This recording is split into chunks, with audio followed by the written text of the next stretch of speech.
आप जब गैर भाषा में प्रार्थना करते हो, सडनली आपकी अगुवाई होती है जिसके लिए आप कंफ्यूज हो। आप जो गैर भाषा में प्रार्थना करते हो, न्याय प्रकट होता है। जो लोग आप पे जादू टोना कर रहे हैं, जो लोग आपके पीछे हैं, उन पे न्याय प्रकट होगा और सजा आएगी उनकी लाइफ पे।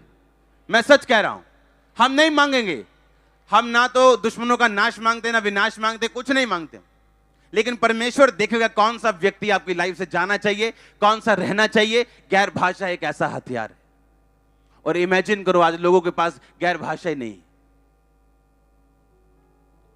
क्योंकि चर्च आना एक प्रोफेटिक वर्ड लेने का या हीलिंग लेने का जरिया है, या आपको सचमुच परमेश्वर में बढ़ना है और आपको खुद कुछ करना है। आमीन। लिखा, जब गैर भाषा प्रकट हुई तो न्याय प्रकट हुआ। और उसने कहा, परमेश्वर ने दिन गिन दिए, और उसी रात वो मारा गया। तो कितने लोग हम गैर भाषा में बोलते हैं? परमेश्वर ने पुराने नियम में कहा, मैं अन्य भाषाओं के द्वारा, दूसरी भाषाओं के द्वारा लोगों से बातें करूंगा।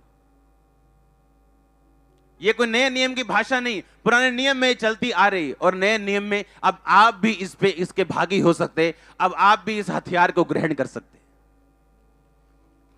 देखा, इसलिए अगर तू बपतिस्मा ले, तौबा करे, तो तू पवित्र आत्मा का दान पाएगा। कितने मेरी बात को समझ रहे हैं? और लिखा, गैर भाषा जब तुम्हारे पास होगी और जब तुम इसे बोलोगे, एनिमी कंफ्यूज होगा। आप देखो, जो बंदा चौड़ में चल रहा था, ले आओ परमेश्वर के, कौन से परमेश्वर, ले आओ उसके भवन के सोने चांदी के पात्रों में, लिखा पी के नाच रहे थे, अपने पूरी ताकत दिखा रहे थे, शक्ति प्रदर्शन चल रहा था, एक तरह का एंजॉय पार्टी चल रही थी। वो घबरा के उसके घुटने कांप रहे थे। इसका मतलब न्याय प्रकट होगा। इसका मतलब आपका एनिमी शैतान, उसके एजेंट्स, उनके कैंप में, उनके घरों में, उनके जीवनों में कंफ्यूजन पैदा होगी जिस दिन आप गैर भाषा बोले। लोग कंफ्यूज होंगे आपके विषय में, कंफ्यूज हो जाएंगे वो कि आपका क्या करें। वो सोचो, अगर गैर भाषा ना बोली जाए तो कितना बड़ा नुकसान है। आप टंग्स में बातें करते, गैर भाषा में बातें करते, आपका स्पिरिचुअल इंजन प्रोड्यूस करना शुरू करता है। परमेश्वर बात करना शुरू करता है। किसी चीज पे आपको एकदम से रोशनी उस चीज पे गिरती, आपको मालूम होता है अब आपने क्या करना है। आपकी अगुवाई होती गैर भाषा के द्वारा। एनिमी के कैंप में कंफ्यूजन होती गैर भाषा के द्वारा। और जो भाषा आपकी शैतान समझता है, गैर भाषा में की गई प्रार्थना को शैतान कभी नहीं समझता। जिन विषयों को आप जानते हो कि आपने ये विषय में प्रार्थना करनी है, मैंने चंगाई के लिए करनी है, मैंने बरकत के लिए करनी है, लेकिन ऐसे विषय आपकी लाइफ के लिए हैं जो उन कहीं इंपॉर्टेंट विषयों से भी अधिक इंपॉर्टेंट है, लेकिन आपको मालूम ही नहीं है। उन बिना मालूम विषयों पर प्रार्थना करने के लिए आपको गैर भाषा की जरूरत है। और तब पवित्र आत्मा आपके अंदर से प्रार्थना करता है। उसको मालूम है इसको ये चीज की जरूरत है, लेकिन इसको अवेयर ही नहीं है, ये इसको मालूम ही नहीं है इसे ये चाहिए। जो आपको मालूम है आप वो प्रार्थना करोगे, वो मिलेगा परमेश्वर से, लेकिन जिसका बारे में पता ही नहीं, तो परमेश्वर कहता वो पवित्र आत्मा तुम्हारे बीच से आहें भरेगा और अपने शब्दों में भी और गैर भाषा में भी वो प्रार्थना करवाएगा। आप समझ रहे हैं? इस स्टोरी में आपको बता चुका हूं, एक भाई रात को बेचैन होकर उठा। बेचैन था वो, उसे समझ नहीं आई मैं इतना बेचैन क्यों, ना मेरे को प्रॉब्लम है, ना कोई मैंने रात को मैंने कुछ हॉरर पिक्चर देखी है, इतना बेचैन क्यों उठाऊं। बेचैन, पूरा बेचैन उठ गया एकदम से। होली स्पिरिट ने कहा प्रार्थना कर। गैर भाषा में प्रार्थना कर रहा है। आधे घंटे बाद पवित्र आत्मा ने कहा अब तू सो जा। बेचैनी खत्म हो चुकी थी, शांति आ चुकी थी। उसे मालूम नहीं था क्यों उठा, क्यों खुदा ने बेचैन किया, उसके साथ ऐसा क्यों हुआ। अब वो सो गया। थोड़े दिन बाद अपने घर गया, भाई से मिला। उसके भाई ने बताया था फोन्स नहीं होते थे, अगर होते थे तो किसी के पास होता होगा, इंटरनेट वगैरह कुछ नहीं था। उसके भाई ने बताया फलानी तारीख को रात को मुझे हार्ट अटैक आ गया था और मैं मर गया था। और मैं जब हॉस्पिटल में लेके गया, डॉक्टर ने बोला ये मर चुका है। और सडनली एकदम से मेरी बॉडी को प्रभु ने छुआ, किसी ने छुआ और मैं उठ के बैठ गया और सब हैरान थे क्यों। उसने बताया, सुनो, उसने बताया कि सेम डे जिस रात तेरे को ऐसा हुआ, उस रात खुदा ने मुझको उठाया था और मैंने गैर भाषा में प्रार्थना की थी। कितने समझ रहे हैं? अब उसको यह तो मालूम नहीं था कि अपनी भाषा में क्या बोलूं, पर आप गैर भाषा में प्रार्थना कर सकते हैं। और होली स्पिरिट आपको आपके पास्टर के लिए, आपके घर के लिए, आपके मोहल्ले, आपके नगर के लिए, जिन विषयों को आप नहीं जानते, होली स्पिरिट उन शब्दों को लेके वो प्रार्थना करता है जो आप नहीं समझ सकते। और इसीलिए जो गैर भाषा बोलने वाले विश्वासी हैं, वो दूसरे विश्वासियों ज्यादा रिजल्ट लेके आते हैं, क्योंकि उनके पास एक हथियार एक्स्ट्रा है जिसको वो यूज करते हैं। हालेलुया। लिखा जो गैर भाषा में प्रार्थना करता है वो अपनी ही, अगर इसको एम्प्लीफाइड वर्जन बाइबल में पढ़े तो लिखा जो गैर भाषा में प्रार्थना करता है वो अपने शरीर, अपने प्राण और अपनी आत्मा की उन्नति करता है। वो अपनी शरीर की भी उन्नति करता है, यानी उसका फाइनेंस, उसकी लाइफ, उसकी सेहत, उसके बच्चे, जो कुछ शरीर में। लिखा वो अपने सोल की, अपने प्राण की, अंदर जो आपका सोल है उसके ऊपर अटैक है, उसके ऊपर व्यभिचार का, चोरी का, पाप का, कहता उसको भी वो हील करता है। और लिखा आत्मिक, वो आत्मिक रीति से बढ़ता है, उसकी आईज स्पिरिचुअल शार्प होती, वो सब कुछ देख सकता है, समझ सकता है, आत्मा में अलर्ट है, जो गैर भाषा में प्रार्थना करता है। हालेलुया। इमेजिन करो आप एक पॉलिटिशियन, आपके कैरियर में रुकावटें आ रही, आप अपने पार्टी के प्रधान से मिलने जा रहे हो, तो आप गैर भाषा में बोल के जा रहे हो।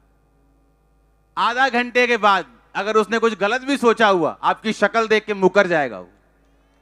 मैं सच कह रहा हूं। आप सोचो आप कॉन्ट्रैक्ट लेने जा रहे हो, लिया यार मुंह तो ये फटाफट चलिए, लिया नाश्ता ले, आप पड़िए, रोटियां चल रही हैं, फटाफट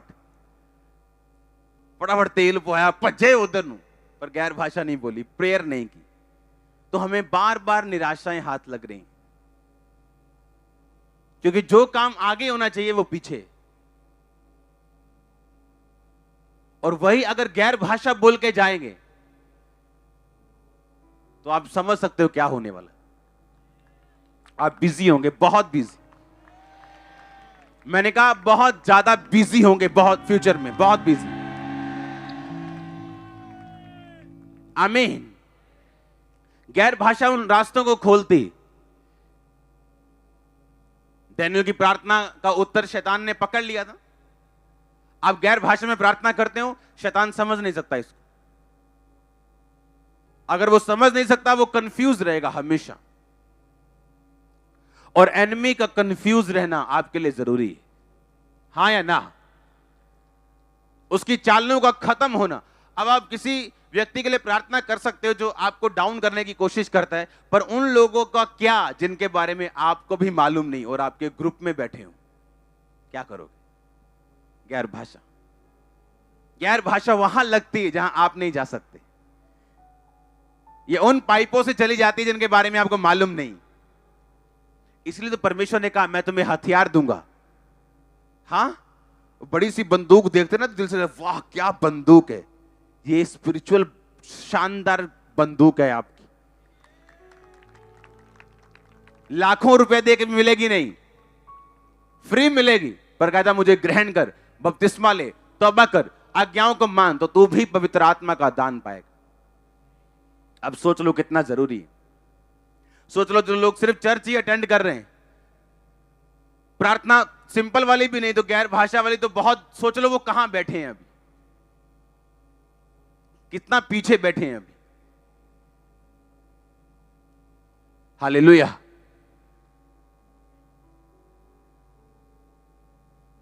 अब आप महत्व समझेंगे गैर भाषा का, और ये लगातार मैं इसको बताऊंगा गैर भाषा को, ताकि आपको समझ आ सके कंटिन्यू कि मुझे क्यों बोलनी है। और गैर भाषा जब बोली जाती है, जब आपकी लाइफ पे उतरती है और ये बढ़ती है और बढ़ के अगले लेवल पे जाती है और अगले लेवल पे जाती, कैसे आप गैर भाषा से अपनी लाइफ को चेंज कर सकते हो, मसे में बढ़ सकते हो, अपने दानों वरदानों को उज्जवल कर सकते हो, परमेश्वर से गाइडेंस ले सकते हो, उसकी अगुवाई ले सकते हो, कंफ्यूजन से बाहर आ सकते हो, बीमारी से बाहर आ सकते हो, अपने घर में साल्वेशन लेके आ सकते हो गैर भाषा बोलने के द्वारा। आप जानते पौलुस ने क्या कहा? उसने कहा मैं आत्मा से प्रार्थना करूंगा और बुद्धि से प्रार्थना करूंगा। अगर वो ऐसा कहता मैं बुद्धि से प्रार्थना करूंगा और आत्मा से भी करूंगा। इसका मतलब बुद्धि से यानी अपने शब्दों से प्रार्थना करना पहले स्थान पे होता और उसके बाद गैर भाषा। पर उसने कहा मैं आत्मा से प्रार्थना करूंगा, यानी जब मैं प्रार्थना की शुरुआत करूंगा तो मैं गैर भाषा से करूंगा और मैं बुद्धि से भी प्रार्थना करूंगा, क्योंकि अगर मैं यहां पे मास प्रेयर सारी गैर भाषा में कर दूं तो आप आमीन कैसे बोलोगे, फेथ कैसे करोगे, क्या कैसे मालूम होगा कौन बंदा हील हो रहा है। तो उसने कहा लेकिन मैं प्रार्थना करूंगा आत्मा से, लेकिन बुद्धि से भी करूंगा ताकि दूसरे लोग इसे आमीन बोल सके। आमीन। इसका मतलब आत्मा में प्रार्थना करने का महत्व जो पौलुस ने कहा वो पहले नंबर पे था। हम पढ़ेंगे बाइबल के इस वचन को ताकि आपको यह समझ आए कि मुझे आज गैर भाषा मांगनी और तब तक मांगनी है, हर रोज मांगनी जब तक मुझे मिल ना जाए, और आपको प्रभु देगा। मत समझो कुछ पता नहीं क्या होगा एक दिन मेरी जिंदगी में, मैं पता नहीं कितना रो रो के मांगूंगी तब मिल जाएगा। नो, बस अलर्ट रहना। जब मुझे पवित्र आत्मा की गैर भाषा मिली थी तो मैं कुर्सी पे बैठा हुआ था, सिंपल प्रार्थना कर रहा था, और मुझे बपतिस्मा से पहले मिली थी। बपतिस्मे के बाद नहीं, पहले, और उसके बाद मैंने बपतिस्मा लिया। ये नहीं चलो मिलता गई है छड्डो होन कोई नहीं। हालेलुया। पहला कुरिन्थियों उसका 14 उसकी 15 आयत। अतः क्या करना चाहिए? मैं आत्मा से भी प्रार्थना करूंगा और बुद्धि से भी प्रार्थना करूंगा। मैं आत्मा से गाऊंगा और बुद्धि से भी गाऊंगा। नहीं तो यदि तू आत्मा से ही धन्यवाद करेगा तो अज्ञानी तेरे धन्यवाद पर आमीन कैसे कहेगा, क्योंकि वह तो नहीं जानता कि तू क्या कहता है। सब बोलो आमीन।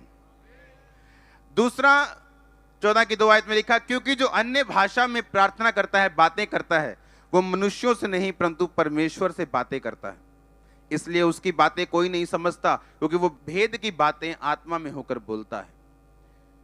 4 आयत में लिखा, जो अन्य भाषा में बातें करता है वो अपनी ही उन्नति करता है, परंतु जो भविष्यवाणी करता है वो कलीसिया की उन्नति करता है। अगर मैं भविष्यवाणी करूं, आपने देखा मेरे लिए बोला था मेरा ये नाम कोई नहीं जानता, मेरा ये नाम सिर्फ मेरे उन्होंने रखा था, यहां मेरा नाम ये कोई नहीं जानता। आपने जब नाम लिया ये काम, इससे किसकी उन्नति हुई? चर्च की। लोगों का फेथ बढ़ा कि परमेश्वर जीवित है, हाँ या ना। लेकिन जब तुम गैर भाषा में बातें करते हो तो किसी की उन्नति नहीं होती, तुम्हारी उन्नति होती, तुम्हारी आत्मा की, शरीर की, प्राण की। जब तुम गैर भाषा में बातें करोगे तो तुम्हारी उन्नति होगी। इसका मतलब मैं जी प्रभु च ग्रो करना चाहना जी, गैर भाषा में बातें करो। मैं प्रभु च बदना चाहना जी, गैर भाषा में बातें करो। मैं अपनी उन्नति करना चाहता हूं जी, गैर भाषा में बातें करो। बाइबल बोलती है अगर तुम अपनी उन्नति चाहते हो, तरक्की चाहते हो, तो गैर भाषा में बातें करो। डैनियल के पास ये थी, और कोई राज्य नहीं था, कोई किंग नहीं था जिसने डैनियल को इग्नोर किया हो और बच गया हो। हर किंग को डैनियल की जरूरत पड़ी, हर राजे को डैनियल की जरूरत पड़ी। कितने समझ रहे हैं मेरी बात को? लोगों ने लाख उसके खिलाफ कोशिशें की और उसका नंबर हमेशा हाई रहता था। आप समझ रहे हैं? गैर भाषा। प्रभु आने वाले विजन आपको दे सकता है, क्या होने वाला है दुनिया में अगर आप गैर भाषा में बातें करें। अपने हाथों को उठाओ। Thank you Jesus. हिलाओ अपने हाथों को। मुझे अब ऐसा लगता है कि मुझे आपको इस बेदारी में अब शामिल करना है। लिखा, मैं आत्मा से प्रार्थना करूंगा और बुद्धि से भी। इसका मतलब बुद्धि से प्रार्थना करना दूसरा नंबर है। पहला नंबर कौन सा है? आपको फेवर नहीं मिल रहा, आप जब गैर भाषा में बोलेंगे फेवर आपको मिलेगा। कुछ लोग हेट्रेड की आत्मा के नीचे होते हैं, जहां जाएं लोग उनसे नफरत करने लगते हैं बिना किसी कारण के। गैर भाषा आपका इलाज है। गैर भाषा आपका इलाज है। कुछ लोग जितना मर्जी कुछ भी खा लें, कुछ भी कर लें, धूप सेक लें, उनका बॉडी कमजोर रहता है। गैर भाषा चाहिए आपको। अपने हाथों को उठाओ। Thank you Jesus. आपने कहा तू पवित्र आत्मा का दान पाएगा। हिलाओ अपने हाथों को, बोलो मैं तैयार हूं इस दान को पाने के लिए, मैं तैयार हूं इस वरदान को पाने के लिए। पवित्र आत्मा का दान, गैर भाषा का वरदान, मैं तैयार हूं। मैं अपनी गलतियों को छोड़ता हूं, तौबा करता हूं प्रभु यीशु मसीह के नाम में। सबको जय मसीह की। मैं जतिन बब्बर और आप देख रहे हैं मसीह परिवार चैनल। जैसे कि आप सब जानते हैं कि मैं इस चैनल पे प्रभु के अलग अलग दासों की वीडियोस डालता हूं, तो अगर आपको हमारा चैनल अच्छा लगता है तो आप इस चैनल को ज़्यादा से ज़्यादा सब्सक्राइब जरूर करें, ताकि आप प्रभु के वचन को सुन सके। वीडियोस को ज़्यादा से ज़्यादा शेयर करें, ताकि जिन लोगों तक वचन नहीं पहुंचा उन तक भी वचन पहुंच सके। सबको जय मसीह की। एक बार मैं आपसे दोबारा कहूँगा कि इस चैनल को सब्सक्राइब जरूर करें और वीडियोस को ज़्यादा से ज़्यादा शेयर करें। जय मसीह की।